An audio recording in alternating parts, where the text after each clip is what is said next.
Hello, everyone. This is chapter 7, repeated measures t-tests and repeated measures ANOVA. So what's this repeated measures thing? This is also called within subjects. What this means is that you have multiple observations per person. So before and after is a frequent example in a repeated measures design. You remember that t-tests are for when you have two sample means? Well, a repeated measures t-test would be when you have two sample means, but those two means are coming from the same group of people. Like if you do a before and after therapy group, and you want to look at depression before and depression after therapy. So the mean at time 1 before would be from like their depression scores before therapy, and time 2 would be after therapy. ANOVA is for when you have 2 or more sample means. So if you want to do depression scores before therapy, directly after therapy, or 6 months follow-up after therapy, but these are all the same people who all went through therapy and you're just observing their depression levels at 3 different time points, this would be a repeated measures or within subjects design, and you'd need to use specifically a repeated measures t-test or a repeated measures ANOVA to analyze this data. So just to give one more example, this is kind of a example from experimental psychology on memory, just to show you that it's not really necessarily about different time points before, during, after, but it can also just be having the same people do a different number of tasks. So if you ever heard of levels of processing theory, the general idea there is that when you process some stimuli different ways, you remember that stimuli better depending on how you processed it. The more deeply you processed it, the more that you process the meaning of that stimuli, the more likely you are to remember it later. So in a between subjects design, you might have 3 people in one group look at a bunch of words and judge whether each word rhymes with some other word like dog. And then you have a surprise memory test afterwards. I say, hey, you remember those words I just had you do the task on where I asked you if they rhymed with dog? Well, how many of those words can you remember? So the first person might remember 7 words, the next person might remember 46, the next person might remember 44. You have a different set of 3 different people. So this is subjects 4, 5, and 6. Earlier, that's with subjects 1, 2, and 3. And they do a different task. They see words and they say, does this word represent something that belongs to the category of pet? First word might be dog, and you say yes. Next word might be a giraffe, and you say no. Next word, stapler, you say no. Next word, gerbil, yes. And then surprise memory test, I say, okay, you remember those words I asked you to judge whether they belong to the category of pet? I want you to remember how many of those words can you remember? You could also ask people to use each word in a sentence and then ask them how many words they can remember of the list of words that they had to use in a sentence as a surprise. So this would be a between subjects design where you have a rhyme group and you have an average amount of words they could remember. You have a separate category group which with a different group mean based on how many words they can remember, and the third group, all different people based on how many words they can remember. A repeated measures design would be where you have each subject do the same, do different tasks. So subject 1, I'll say, okay, here are a bunch of words. Can you tell me whether each word rhymes with dog? Okay. Then next I have you, here's a bunch of words. Tell me, this is the same person, a new set of words. I want you to tell me which of these words belong to the category pet, yes or no. Okay. And then the third phase, so it's the same person going through 3 phases. Now I want you to tell me for each word, can you use it in a sentence? You would want to counterbalance this. So for the next person, you don't want to do rhyme first, then category, then sentence. You might want to mix it up but you still have the same person doing all three tasks. So you have group means representing how much these people, it's the same three people in each group, how much group mean one here be how many words did they remember when they did the rhyming, how many words did they remember when they did the categorization. But it's the same group of people just giving you three different means. So this would be a repeated measures design. Now, there are pros and cons to using a between subjects design. That's when you have separate groups of people, and a within subjects design. That's when you have multiple observations for the same people, also called a repeated measures design. Apart from just picking the test based on what makes more sense conceptually, it also makes a difference in terms of hypothesis testing. So when you use a within groups design or repeated measures design, you have more statistical power. Remember that statistical power is your ability to reject the null hypothesis when the null hypothesis is true. Another way of stating that is it's your ability to detect a real effect when it's real. You have more statistical power when you do a repeated subjects design. However, that comes with the con of carryover effects. When you have the same group of people do multiple things or do something over and over again, they might start doing something funny. Like if you're having them do a boring task like this memorization task, or they don't know they're doing a memorization task, but people might start getting bored as they do all these categorization, use it in a sentence, and they might stop paying as much attention. So there's a sense in which the effects of one condition in the experiment carries over to the other condition in the experiment. But if I also, what if I am interested in having a stats class that's in the morning versus a stats class in the afternoon? Maybe I want to tell at the next faculty meeting, I want to say, hey, we should have all the stats classes in the afternoon, because when you'll give me the stats class in the morning, everyone's too tired. If I wanted to test this hypothesis and have some evidence to base this off of, I could do a between subjects design, and just on semesters where I happen to have a class in the morning, I'll take their exam scores.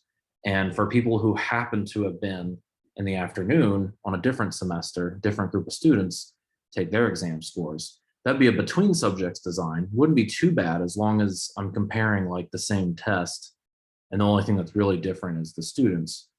If I were to use a within subjects design though, I would have some students in my morning, like say I have a morning class and I say, okay, well, half of you are, well, no, that would be between subjects.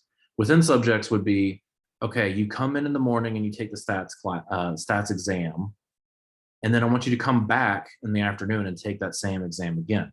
So I have 2 exam scores for each person, one from the morning and one from the afternoon. This doesn't really make sense though, because when you did the exam the first time, you were kind of practicing in a sense. Maybe when you come back in the afternoon, you had some time to think about your answers and you've realized you were wrong on some of them and you want to change your answer.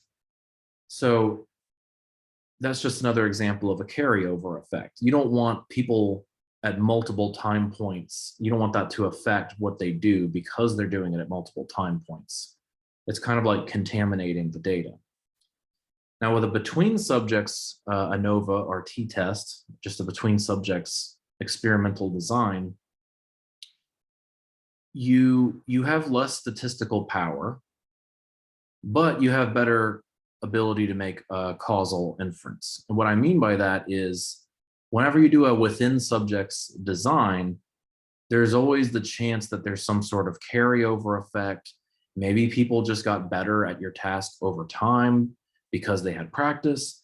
Maybe they got worse at your task over time because they stopped caring and stopped paying attention and stopped trying.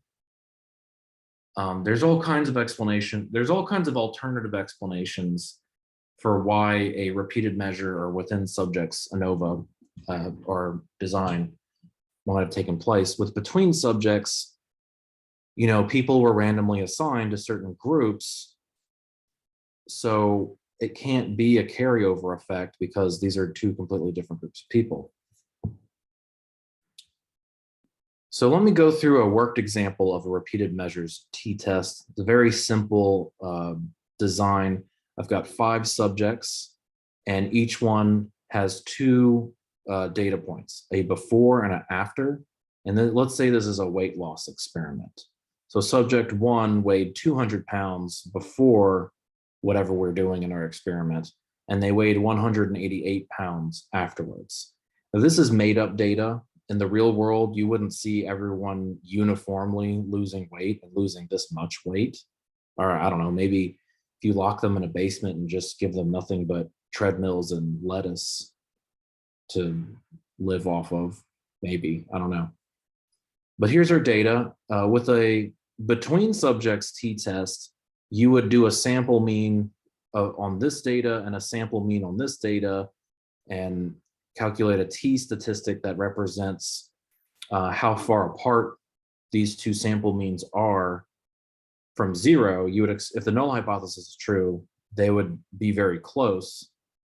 And you want to know how big of a difference is it? Such a big difference that you can reject the null hypothesis. That would be fine if these numbers were coming from 2 different groups, but since they're coming from the same people, we have to do something a little different. What we do is we calculate the difference between each score. So with weight, you have the before minus the after. That's a 12-pound difference. Subject 2 weighed 190 and then weighed 186. That's a 4-pound difference. So you have reduced your 2 you've reduced your 2 variables into 1 variable, just the differences. And what you do with the repeated measures t-test is you take the average difference. So we had 12-pound, 4-pound, 8-pound so far difference divided by 5 people. The average difference is 8 pounds. That's really what our t-test is going to be looking at. So the t-statistic is the average of the differences, that's the D with the bar, and in this case it's 8, divided by the standard error of the differences. It should say SED, I guess. The standard error of the difference is very similar to the standard error of the mean, or the standard error of the differences between the means. Here it represents if you were to keep collecting samples of this size and kept calculating the mean difference between the before and the after, you would have a distribution of differences. If the null hypothesis is true, then that distribution is centered at 0. There's 0 difference between before and after. That distribution would have a standard deviation, and that's all this SEM is, standard error of the differences. You'd expect the differences to be only so spread out. Here's the equation for the standard error. It's the standard deviation of the different scores divided by the square root of the sample size. I went ahead and calculated all those numbers for you. I don't have them on the PowerPoint, but I do have them on the slides. But basically, the big picture main point that I want you to take away from this is that we're doing something very similar to what we usually do. We're taking a t distribution, and we're basically saying, suppose I'm wrong. Suppose the null hypothesis is true. If the null hypothesis is true, you will see t values around 0. Sometimes it'll be slightly higher, sometimes it'll be slightly lower. And we're going to calculate what our observed t value is, and that represents how large an absolute value is the difference, the average difference from before and after. And the bigger that difference is, the larger the t value is. So this t value ended up being, I forget the value, but it was so large, it was so many, basically it was like over 6. So like I had to zoom in when I plotted where on the t distribution our t values would be with this data set. It's like you shade in just this little teeny tiny part of the t distribution. I did this since it's a two-tailed test. you would do this at the bottom and at the top. So if you zoom in on the top at a little over 6, I shaded in this little area too. And the reason I did that is because we're asking the same question we're always asking, but just in an ever so slightly different way.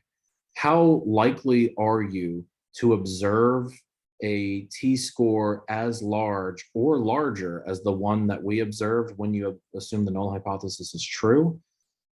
The area under the curve that represents that, a t-score of -6 point something or below, or a t-score of +6 point something or above, those shaded in areas represent the probability of observing the t-score that we did when you assume the null hypothesis is true.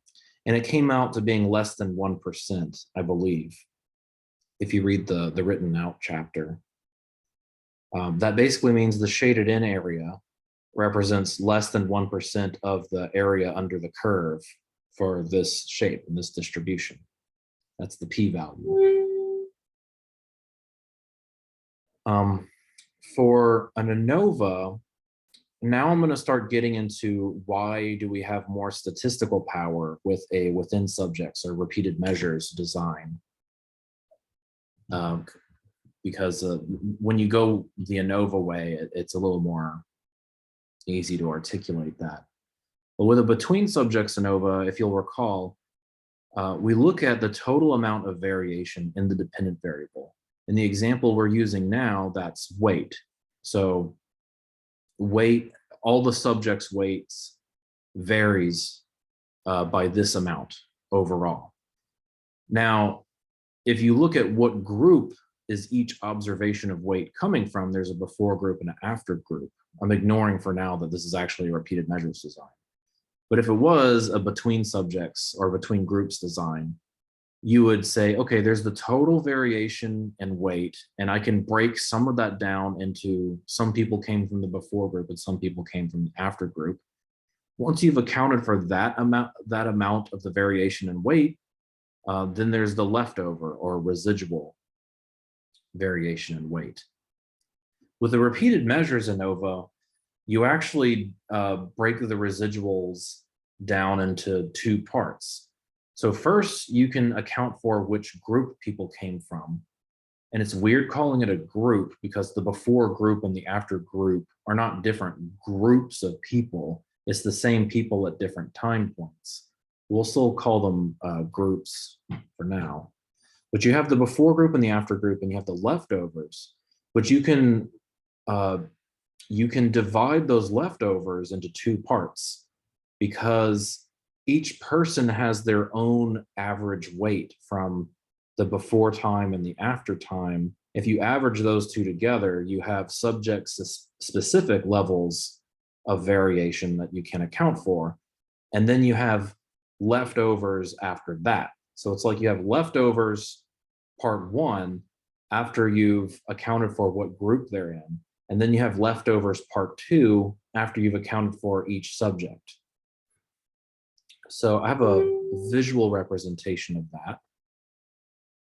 So this is the same data as before. You had subject 1 who weighed 200 pounds and before, and then I have subject 1 again over here.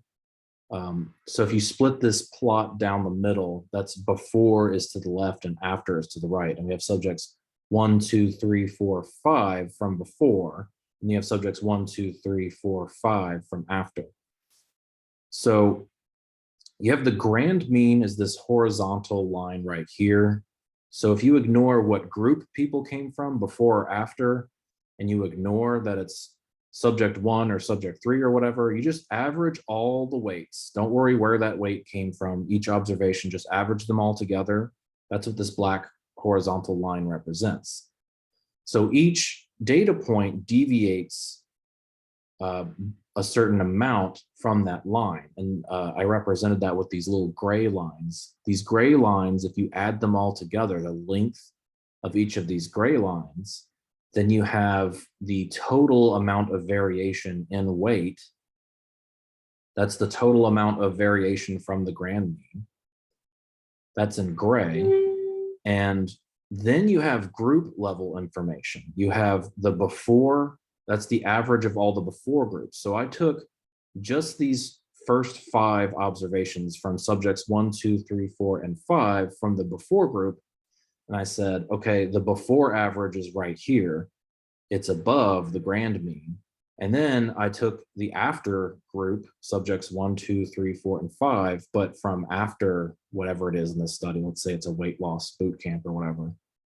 And the average for the after group is slightly below the grand mean.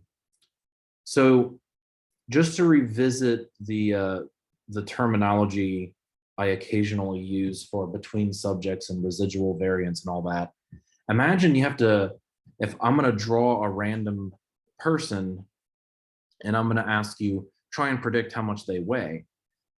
Is it useful to know if they're in a before group or an after group?